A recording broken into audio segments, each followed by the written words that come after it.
কিছু মজার ঘটনা। বিনোদন বিনোদন চারিদিকে। এক নেতা গেছে লালবাগ। লালবাগ একটা শ্মশান ঘাট আছে, ওইখানে একটা সমাবেশ ছিল। তো নেতারা যখন কোনো সমাবেশে যায় তাদেরকে রিসিভ করে কারা? স্থানীয় যারা নেতা কর্মী আছে তারাই তো না, নেতার চারিদিকে থাকে। কারণ এখানে মিডিয়া আছে, ক্যামেরাতে চেহারা দেখানোর একটা ব্যাপার আছে।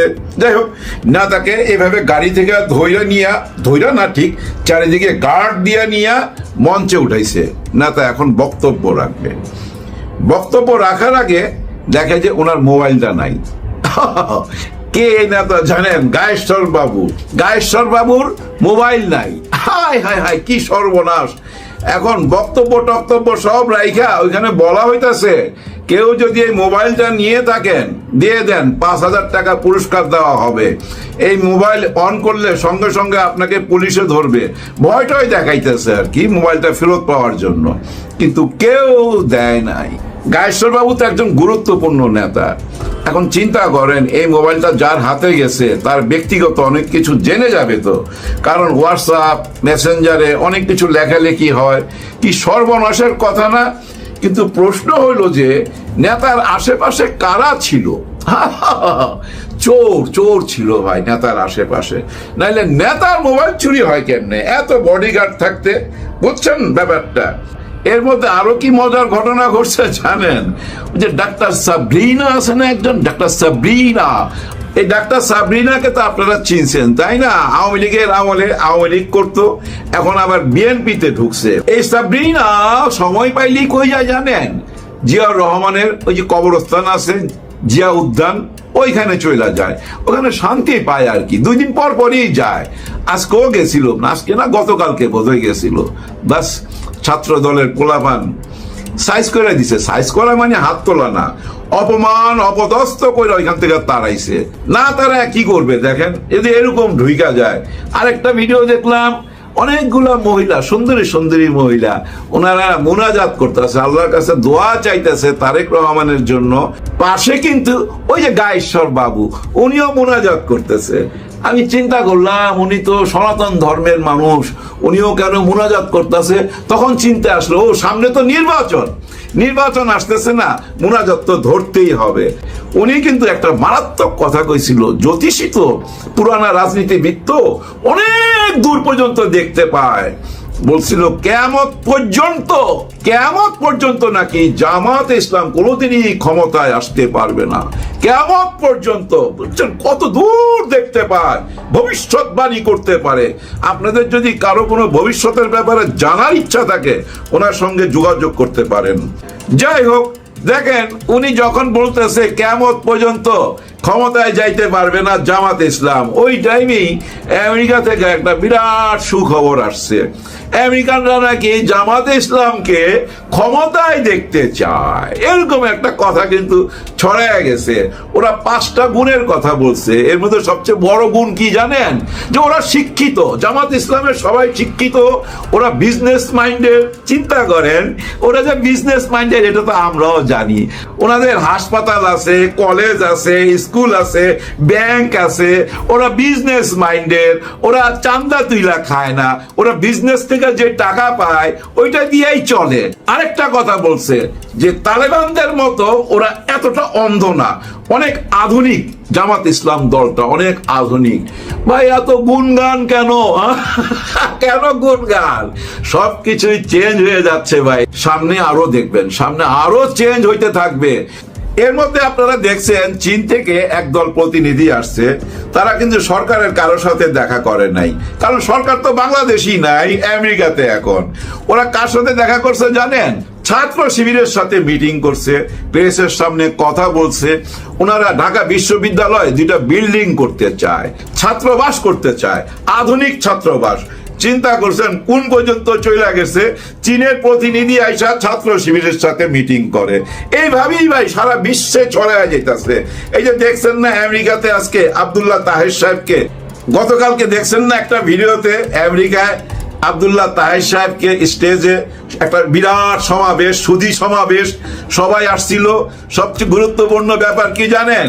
ওইখানে আমাদের ইলিয়াস হোসেনও ছিল, উনিও দেখা করছে তাহের সাহেবের সাথে, একসাথে ওনারা দেখলাম বুক মিলাইতেছে, ছবি তুলতেছে। দেখছেন ব্যাপারটা, সব কিছু কিন্তু অন্যদিকে যাইতেছে। খুব খেয়াল করলে দেখবেন জামাত ইসলাম চারিদিকে ছড়ায় যাচ্ছে, দেশে বিদেশে। এবং বর্তমানে যে টক শো গুলা হয় দেখবেন জামাত ছাড়া কোনো কথা হয় না।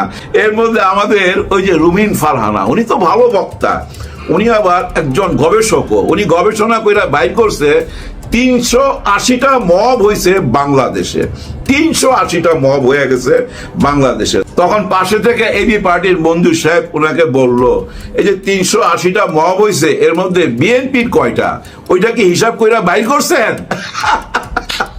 আসলে তো ভাই 380টার মধ্যে যায় দেখেন, যা 300টাই বিএনপির ছেলে পেলে করছে মব। আবার মব কিন্তু এখন একদম জায়েজ হয়ে গেছে, এটা এখন আমেরিকাতেও হইতাছে। আমেরিকার এক নেতা, ওই যে ওনার নাম বোধ আনোয়ার হোসেন, ওই নেতারে ভাই যেভাবে সাইজ করলো, আয় হায় হায়, ওই যে ব্যানার নিয়ে যায় না, ব্যানারের লাঠি দিয়ে পিটাইছে, ওনার টাই দেখলাম সামনে থেকে পিছনে চলে গেছে, উনি কাঁদতেছে, কাঁদতে কাঁদতে ওনার বউর কাছে এসে বিচার দিচ্ছে, আর তার বউ সমানে বিএনপির পক্ষে গালি দিতেছে। ভাই মজাই আর মজা। আরেক ছেলে কি করছে জানেন না, বিএনপির আরেকটারে এমন মাইট দিছে ভাই, দাঁত টাত ফালাই দিছে, ঘাড়ি ভাঙ্গা ফালাইছে, এখন হাসপাতালে। শেখ হাসিনা কিন্তু উস্কাই দিছিল, বলছিল আওয়ামী লীগের সবাইকে ওইখান থেকে যেন কেউ অক্ষত অবস্থায় ফেরত না আসতে পারে। ওই বাণী শুই না উৎসাহিত হইয়া মারতে গিয়া মাইর খাইয়া চলে আসছে। কি একটা ঘটনা দেখেন, শেখ হাসিনা একজন প্রধানমন্ত্রী ছিল, তাই না? ওনার কি দোষ আছে না আছে এগুলো যদি আমরা সাইড করেও রাখি, একজন প্রাক্তন প্রধানমন্ত্রী, তো যত দোষই করুক না কেন প্রধানমন্ত্রী তো ছিল। একজন প্রধানমন্ত্রী কি এরকম বলতে পারে, ওই কেউ যেন অক্ষত না আইতে পারে, মার ধর, এগুলা কি বলতে পারে ভাই? বলতে পারে না। আসলে হয়েছে কি জানেন, উনি 16 বছর ওই যে মার ধর, এরে ধরে নিয়ে ওরে ঢুকা আয়না ঘরে, এগুলো করতে করতে একটা নেশা হয়ে গেছে। ওই নেশা থেকে বুঝছেন এখনো চালায় যেতেছে, আর এই বেচারারা সব মাইর খাইতেছে। ঢাকায় 800-র উপরে জেলখানায় ঢুকছে, 800-র উপরে গত এক সপ্তাহে। ভাই কেউ ছাড় দিবে না ভাই, পুলিশ কিন্তু ঘুরা দাঁড়াবে। এই নির্বাচন আসার আগেই পুলিশ ঘুরা দাঁড়াবে। এখন নির্বাচন হবে কিনা এটা কিন্তু অনেকের মধ্যে সন্দেহ, বিশেষ করে যারা টক শো করে দেখবেন ওইখানে একটা প্রশ্নই করে সবাইকে, নির্বাচন হবে কিনা, নির্বাচন হবে কিনা, মানে এই প্রশ্নটা কইরা টক শুটারে জমায়। ওদিকে কিন্তু ডক্টর ইউনূস স্যার দেশের মাটিতেও বইলা গেছে, বিদেশে যায়ও বলছে জাতিসংঘের ওইখানে যে আমরা ফেব্রুয়ারিতে নির্বাচন করতেছি, কিন্তু সেটা কানে নিচ্ছে না। কানে নিচ্ছে কি, এনসিপির অমুকে বলছে নির্বাচন হবে না, এনসিপির অমুকে বলছে নির্বাচন হইতে দিবে না, ওগুলা কানে নিয়ে টক শুটার জমাইতেছে, ওদের কথা বলে। ইউনূস স্যার যে বললো নির্বাচন হবে এইটা নিয়ে কিন্তু আলাপ করে না, আলাপ করে এনসিপির কে কি বললো, জামাতের কে কি বললো, শিবিরের কে কি বললো, এইসব নিয়ে ভাই সার্কাস সার্কাস। এর মধ্যে একটা ভিডিও দেখলাম জানেন, ওরা ময়লা সাফ করবে, রাস্তাঘাটের ময়লা সাফ করবে। মিটিং হয়েছে, যে মিটিং থেকে যারা চলে গেছে, মুড়ির ঠোঙ্গা এইটা সেটা পানের পিক টিক যা ফেলছে এগুলা পরিষ্কার করবে। কিন্তু ওইখানে কি করছে জানেন, আগেই ময়লা ফেলতেছে, ময়লা ফেলা তারপরে পরিষ্কারটা দেখাবে।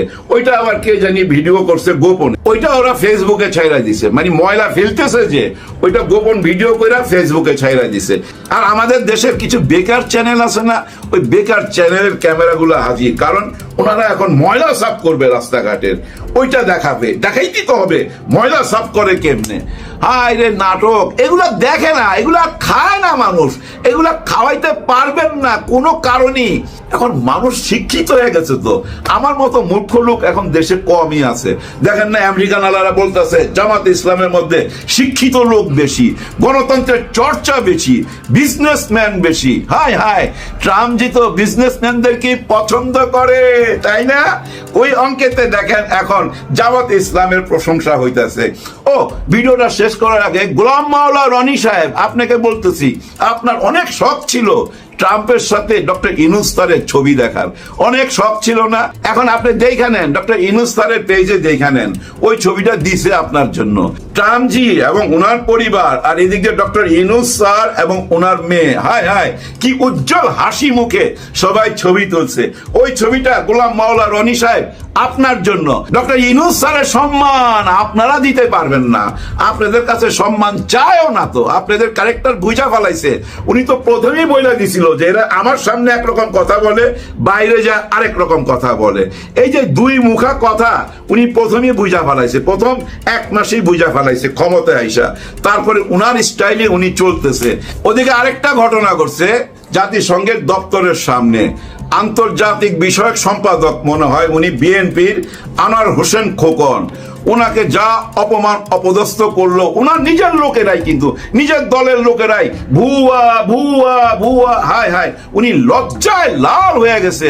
নিজের দলের কাছে এরকম অপমান কেউ আশা করে? আপনাদের মনে আছে আওয়ামী লীগের যে ওই যে একজন আছিল না, কি জানি নাম, ও কাউয়া কাদেরই তো বলতো। ওই কাউয়াদের পতনের আগে ওনাকেও কিন্তু ভুয়া ভুয়া বলে স্লোগান দিছিল ছাত্রলীগের পোলাপান। সেম স্লোগানটা আনোয়ার হোসেন খোকনের পিছনে দিতেছে সবাই। আর এক চিক না তো ভাই থামায় রাখা যায় না, পারলে ও উইটা মারে উনারে। চিন্তা করছেন এত বড় নেতারে একজন চিকনা এইটুকু একটা পোলা মারতে চায়, কোন অবস্থায় চলে গেছে।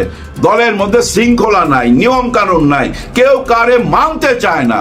অথচ এদিকে দেখেন ছাত্র শিবির বা জামাতে ইসলাম, ওনারা কেমন, ওনাদের দলের নিয়ম শৃঙ্খলা দেখেন, আইন কানুন দেখেন, পুরোপুরি মিলিটারির মতো। তো ভাই আর্মি আইন চলো এখানে।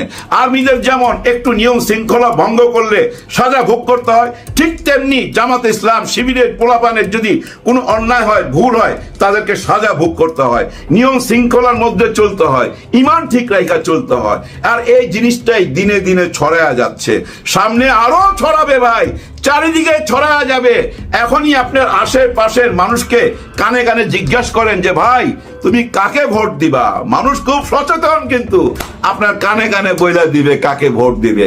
কেউ থামায় রাখতে পারবেন না ভাই, এটা আমার কথা না ভাই। আপনি জনগণের কাছে জিজ্ঞাসা করেন, জনগণ আপনাকে কি বলে।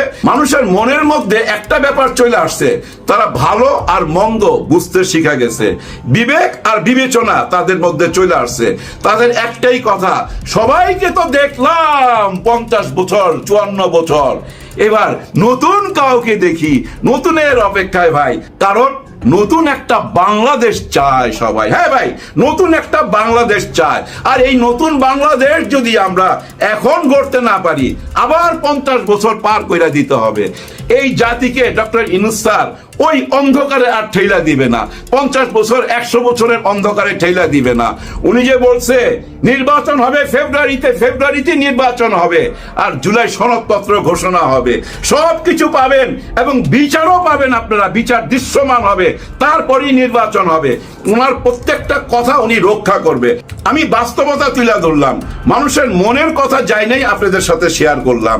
জামাতের ভাইস প্রেসিডেন্ট, তাদের বাসায় নায়েবে আমির তাহের সাহেব ইউনূসের সফর সঙ্গী হয়ে আছেন এখন। তাহের সাহেব আমেরিকাতে তাদের নিজস্ব একটা দলীয় বন্ধুদের সমাবেশে বক্তব্য রেখেছি। ডাকসু ইলেকশনের পর থেকে আমার বক্তব্যটা অনেক বেশি জামাতের পক্ষে যায়, জামাতের প্রতি অন্তত সফট। জামাত এবং জামাত বিরোধী দুজনেই নোটিস করছে, কেউ অভিযোগ করে, কেউ এটাকে খুশি হয়, এরকম একটা অবস্থা। কিন্তু কখনোই আমি সরাসরি জামাত পালা একটা দল খুব ভালো করছে না, এই ধরনের বক্তব্য রাখিনি। আমি বরং ব্যাখ্যা করার চেষ্টা করেছি যে কেন মানুষ, বিশেষ করে শিক্ষিত তরুণরা ইউনিভার্সিটির, তারা কেন বিএনপির বরাডুবি, ছাত্র দলের বরাডুবি ঘটায় শিবিরে ছিল যেন জিতে সেদিকে চলে গেল কেন, সেটা কেবল ব্যাখ্যা করেছে। জামাতের রাজনীতি ভালো না মন্দ সেসব নিয়ে কোনো কিছু কথা বলি না। আবার সাথে এটাও স্পষ্ট করে বলেছে যে এই যে জামাতের এই উত্থানটা বা সমর্থনটা জোগাড় করতেছে, এটা সাময়িক, এটা আগামীতে আবার বদলাবে, এটাও বলে দিয়েছে। আবার এটাও বলে দিয়েছে জামাত যদি নিজেকে বদলাতে পারে, অন্য ধরনের একটা রেজাল্ট আমরাও দেখতেও পারি। অর্থাৎ কোনো কিছু আমি স্পষ্ট করে বলি না এইসব জায়গায়, কেবলমাত্র কেন ইলেকশনে এরকমটা হলো তার এটা ব্যাখ্যা দিয়েছে মাত্র। কিন্তু আজকে সম্ভবত আমি এমন কিছু বলবো যেটা বাইরের দিক থেকে দেখে যারা আমাকে জামাত সমর্থক মনে করে তারা একটু বিপদ আজ করবেন। কারণ আজকের বক্তব্যটা জামাতের সমালোচনা। তাহের সাহেব আমেরিকায় গেছেন, নিজের কর্মীদের কাছে কথা বলবেন, তাদেরকে উৎফুল্ল হওয়ার মতন নানা বক্তৃতা দিবেন, কথা বলবেন, এগুলো তো স্বাভাবিক। কিন্তু কত দূর বলবেন, তার তো একটি সীমা আছে। এর স্বাভাবিক। বাংলাদেশে ক্ষমতা আসতে গেলে পরে তাকে ইন্ডিয়া ফেস করতে হবে। ফেস করা মানে মোকাবেলা মানে, মোকাবেলা মানে যা বলবে আর যা করবে তা ইন্ডিয়ার পছন্দ হোক বা না হোক, এটার ঊর্ধ্বে উঠে তাকে একটা অবস্থান নিয়ে দাঁড়াতে হবে, যাতে সে বাংলাদেশের স্বার্থ, আপামর জনসাধারণের স্বার্থ যেন তুলে ধরতে পারে, সে চেষ্টা করতে হবে। এখন এর মানে এই না যে তাকে একদম প্রকাশ্যে মারামারি করতে হবে। মারামারি করতে হবে মানে এটাও না, আবার উনি একটা হিন্দু মুসলমান মারামারি লাগাই দিলে না, প্রশ্নই আসে না, এটা উনি করতে পারেন না। এটাতে লাভ দূরে থাক, পুরোটাই ক্ষতি হবে। এটা আমরা কেউ বুঝি না ব্যাপারটা তো এরকম। তাহলে এই বিষয়ে তাদেরকে সতর্কতা, দক্ষ এবং কি করবেন আর কি করবেন না একটা পরিষ্কার লাইন টেনে নেবেন।